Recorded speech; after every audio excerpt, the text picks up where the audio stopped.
The first thing Malin said when she walked through my door was, "Oh wow, it smells so authentic in here." I smiled politely and welcomed her in. She clung to my son Carter's arm like a lifeline, her voice sweet enough to rot the sugar jar. Dinner was simple. I made steamed based jasmine rice and stir-fried snow peas dishes I'd cooked for Carter since he was a boy. Malin complimented every bite. "So light," she said. Not greasy like I expected. Her parents, a stiff couple in expensive clothes, nodded, laughed at everything, and spoke in rehearsed English. The conversation bounced between real estate Carter's job and the wedding date they were already pushing for.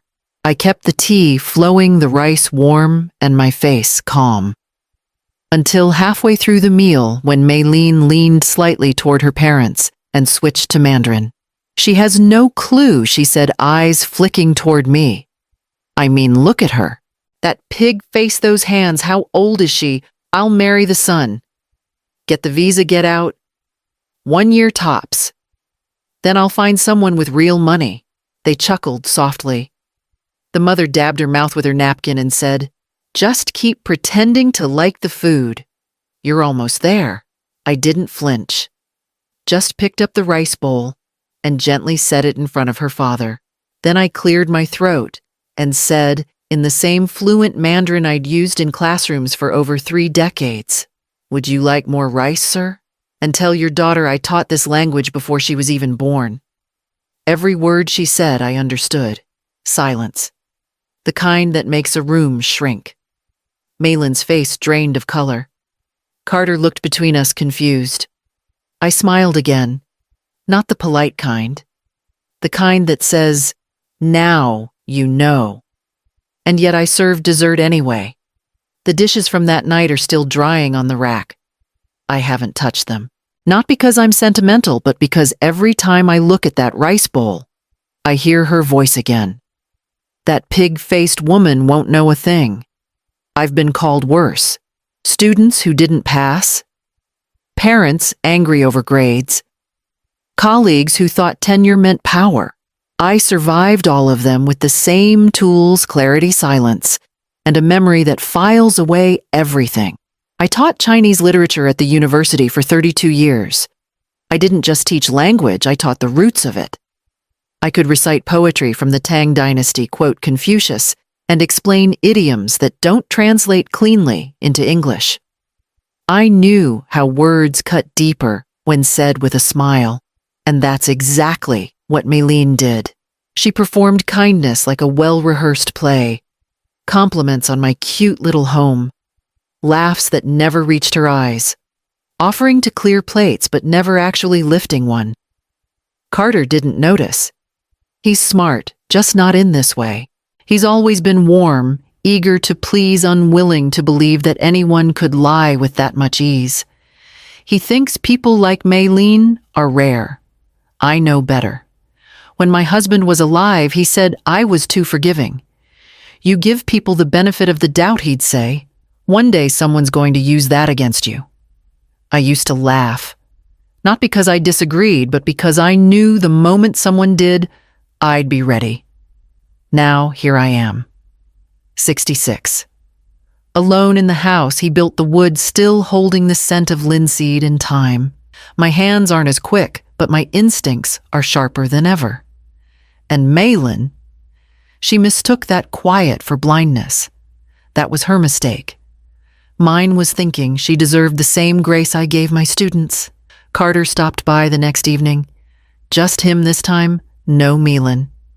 He brought pastries from that cafe he likes downtown, the one with the burnt sugar crust that's too sweet for me, but I always pretend to enjoy. He sat at the kitchen table, his tie loose, his voice casual. "I know dinner was awkward," he began, "but you really took Maylene by surprise. You didn't have to speak like that." I folded my hands in my lap. I only responded after she insulted me. In Mandarin. "Right in front of you." He laughed gently like I was being silly. "Mom, you probably misheard her. Or maybe misunderstood the tone. You're tired, you know. Maylin's still adjusting. She's under pressure. A new country, a new family. I let him finish. Let him wrap it in soft excuses. I didn't argue. But something inside me cooled. Not out of anger, but distance. Like a curtain lowering behind the ribs. I'd seen that look in my students too, when they wanted to believe something so badly, they'd block out anything that might threaten it. He wasn't protecting her. He was protecting the version of love he'd already sold himself. There are things Carter doesn't know. Not because I hid them, but because I never made him look. He doesn't know I sold my wedding necklace, the only piece of jewelry his father ever gave me, to cover his freshman year dorm deposit. He doesn't know I took on 3 night classes the semester his scholarship ran out. He doesn't know I missed his father's final breaths because I was proofreading Carter's graduate thesis, too proud to ask for an extension, too stubborn to let him fail. And Maylene, she'll never know what it costs to give someone everything and still be seen as nothing. I called Mara the next morning. She had been one of my brightest students, a quiet force of order and insight. She now worked in immigration enforcement, something she once said she'd never do. But the world turns people in strange directions. She remembered me instantly. No pleasantries, no delay. We met at a small cafe just off the park, the kind where no one asks questions and everyone minds their own coffee. I showed her a photo of Maylene, the engagement announcement Carter had emailed me. Mara studied it, her fingers tapping lightly on the table. Maylene Lee? She asked almost to herself. I'll look her up. I didn't tell her what I'd heard. Not yet. I didn't need pity or outrage. I needed facts. 2 days later, I got the message. That's not her real name. No explanation. Just that one sentence, cold and clean. I read it 3 times. Then once more out loud. Not her real name. I sat very still for a long while. Then I turned on the lamp, opened a fresh notebook, and started making a list not of questions but of people. If she had lied about her name, what else was false? I didn't know what game Maylene was playing. But I was going to learn the rules. The more I looked, the more things unraveled, like a badly stitched hem. Her parents, the ones who sat at my table, smiled with tight lips and drank my tea, had no records, no visas, no addresses in the state. I found them listed on a website for local event actors. Cultural family package, it said. Ideal for ceremonies, community events, immigration photos. The engagement pictures Carter had proudly sent me were staged in a rental studio in San Francisco. Same floral arch, same lighting setup I found in 4 other sample portfolios online. I compared the curtains behind Maylene to a photo from a birthday party website. Identical. Mara's second message came later that week. Her real name is Xu Maylin. Still legally married. Husband resides in Guangzhou. Filed no divorce. I stared at those words for a long time. Still married. And here she was, in my kitchen, humming while she chopped vegetables, making Carter laugh as she fumbled with the rice cooker. A darling neighbor had dropped off flowers, and Maylin had accepted them with a thank you so sincere even I nearly believed her. She wore the lie like silk fluid, flawless, shimmering in the right light. I didn't confront her. Not yet. I needed to see more. Not of her, but of Carter. Would he notice the seams he didn't? He talked about wedding venues and visa paperwork, about how he wanted the ceremony to include both cultures. I listened. I smiled. I poured coffee and took mental notes. Then, when they left to go shopping for place cards, I sat at my desk and began printing everything I had. Her alias, the studio rental receipt, the casting invoice for her parents, the marriage certificate from China. I arranged it in a folder, then slipped it into the drawer beneath my late husband's watch. I wasn't ready to show Carter yet. I needed the timing to be right, because when the curtain finally falls, I want to be the one holding the spotlight. I spent the next week collecting threads and weaving them into something undeniable. I labeled every file paperwork, from the fake parents' screenshots of their actor profiles, Maylene's studio photos, and a copy of her real marriage license. Then I made one more call. Agent Chen picked up on the second ring. We hadn't spoken in years, but his voice was just as clipped and steady as I remembered from my guest lecture days. I need discretion, I said, but it's not just personal. It's federal. He didn't ask why. He only said, send what you have. I'll open a file. It was done. The wheels were moving. 2 days later, Carter called. Malin's parents are still in town, he said. They'd love to see you again. She thinks, maybe you're warming up to her. I paused. Tell them I'll host dinner again. This Friday. He sounded surprised, then grateful. She'll be happy. I think this means a lot to her. I only nodded, though he couldn't see it. That Friday, I laid the table just as I had before. I used the same dishes, poured the same tea, even placed folded napkins in the same lotus shape Malin had complimented the first time. She arrived with her parents, still the same actors, still the same polished smiles. She brought flowers this time. Orchids. Thank you for giving us another chance, she said, softly, sincerely. I smiled. Of course. It's important to know each other fully. Carter beamed the way only children do when they believe everything is finally at peace. Dinner was pleasant. They laughed. I asked questions and they played their roles. But every word they spoke was already documented, every smile already framed in my mind with a timestamp. And when dessert was served, I excused myself briefly, walking to the front door just as headlights pulled into the driveway. Agent Chen stepped out of the unmarked car, right on time. The moment I opened the door and nodded, Agent Chen understood. No dramatics, no rush. Just a quiet presence behind me as I returned to the table, where Malin was still laughing at something Carter had said. Her parents sipped their tea, composed and hollow. I stood beside my chair and cleared my throat lightly. Would our guests like to stay a bit longer? I asked, setting down my napkin. I've invited someone else to join us. Before anyone could speak, Agent Chen stepped forward. Calm, professional, as if he were arriving for his own dinner. He placed a small leather folder on the table and opened it slowly. Ms. Xu Meilin, he said, his voice level. You are under investigation for immigration fraud. You are not under arrest at this time, but I do have questions regarding your current identity and visa application. The room froze. Carter turned to me, mouth parted but voiceless. Malin stood so quickly her chair scraped the floor. I don't know what this is. Sit down, Chen said, still gentle. This doesn't have to get worse. Her eyes darted toward the kitchen, then toward the front door. Her pulse was visible in her neck. You set me up, she hissed at me. No, I said. You set yourself up. I just turned on the light. Then she ran. It wasn't graceful. She pushed past Carter, who barely stepped aside, and her so-called father followed, his composure cracking as he fumbled with his jacket. The mother stayed seated, strangely still. She looked down at the teacup in front of her, then at Agent Chen, and gave a small, defeated nod. I'll cooperate, she said. Carter hadn't moved. His eyes followed the door long after it slammed. He looked at me as if trying to solve a puzzle he didn't know he'd been handed. I didn't know, he whispered. I know, I said. He dropped into the chair across from mine, the one Malin had been sitting in. And for the first time in years, my son was silent. 2 days passed before Carter called. I wasn't sure he would.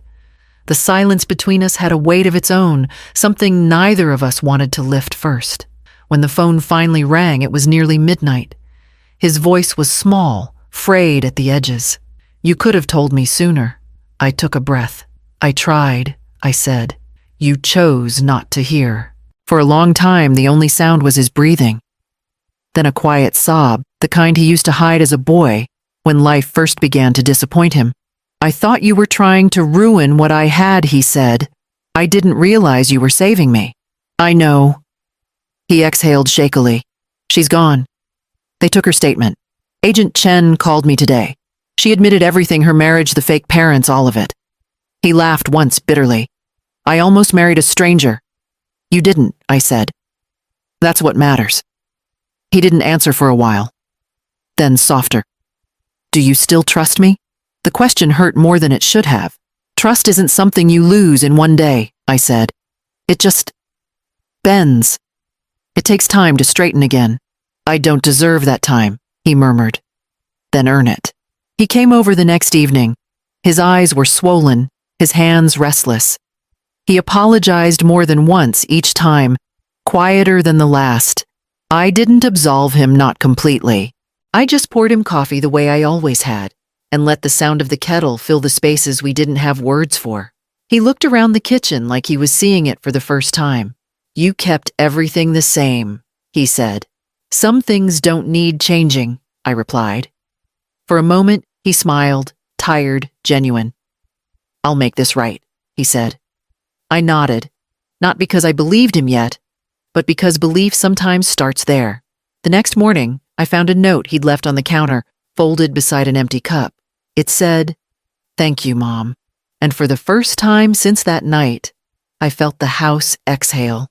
The library smelled just as I remembered old paper dust and the faint trace of orange-scented floor polish the janitor favored. I resumed my usual spot behind the reference desk, checking returns and helping the occasional lost high schooler find their sources on deadline. Quiet work, familiar, safe. It was the first place I had gone when Carter left for college. And now, after all that had happened, I found myself here again, on the other side of something broken, but not destroyed. A young girl came in, maybe 17 books piled high in her arms and dark circles under her eyes. She thanked me for helping her find a text she'd thought was out of print. As she turned to leave, she paused. "You look so calm," she said, "like you already know how the story ends." I smiled gently. "Sometimes it's not about knowing how it ends," I said. "It's about knowing when someone's lying in the middle of it." She looked confused, then laughed politely, and left. I watched the door close behind her. Then I sat for a long moment before opening the journal I'd brought from home. My husband had given it to me years ago, its pages still mostly blank. But today the words came easily. "A mother's ears never retire," I wrote. "We hear beyond words, beyond accents, beyond what they think we can't understand." I set the pen down and looked around the room. Children whispering over picture books. A father reading aloud to his toddler in soft Spanish. A young couple arguing over the meaning of a poem without realizing it had no single answer. Understanding isn't just about language. It's about presence. About reading silences and side glances. About knowing someone's intentions before they say a word. Maylene thought she was clever switching tongues. But fluency isn't about grammar. It's about truth. And the truth always shows itself if you wait long enough.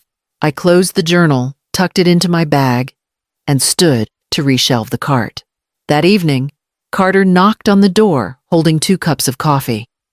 The envelope arrived on a Monday, thick official stamped with the Department of Homeland Security seal. I didn't open it right away. I placed it on the counter, brewed a pot of coffee, and waited until the kettle stopped hissing. Then I sat, unfolded the letter, and read each line slowly. Maylene's case had been escalated. Fraud. False documents. Misrepresentation of marital status. Her pending marriage petition had been denied. Her visa revoked. She was awaiting trial in federal court. There was no mention of Carter, no blame, no suspicion toward him. Just a quiet note that he had withdrawn his affidavit of support. The system moved on without him. I folded the letter neatly and slid it back into its envelope. That Sunday, like the 2 before it, Carter showed up at noon with groceries in one hand and takeout coffee in the other. He knocked, now never assumed the door would be open. There was a softness in him I hadn't seen in years. We made lunch together. Nothing fancy, rice porridge with ginger scallions and pickled vegetables. He didn't try to fill the silence. He asked questions instead. About my childhood. About how I met his father. About the poems I used to quote over dinner when he was too young to understand them. I should have listened, he said as we finished our meal. I didn't want to believe someone I loved could lie like that. I reached for his hand. You didn't fail. You trusted. That's not weakness. But now you know what to look for. After he left, I cleaned the kitchen, wiped down the counters, and set a new kettle on the stove. My hands didn't tremble anymore. There was no tension left to hold. I pulled out my old journal and turned to a fresh page. I wrote one line, then underlined it. Next time you bring someone home, make sure she isn't auditioning. Then I closed the book, leaned back in my chair, and let the quiet settle in like an old friend.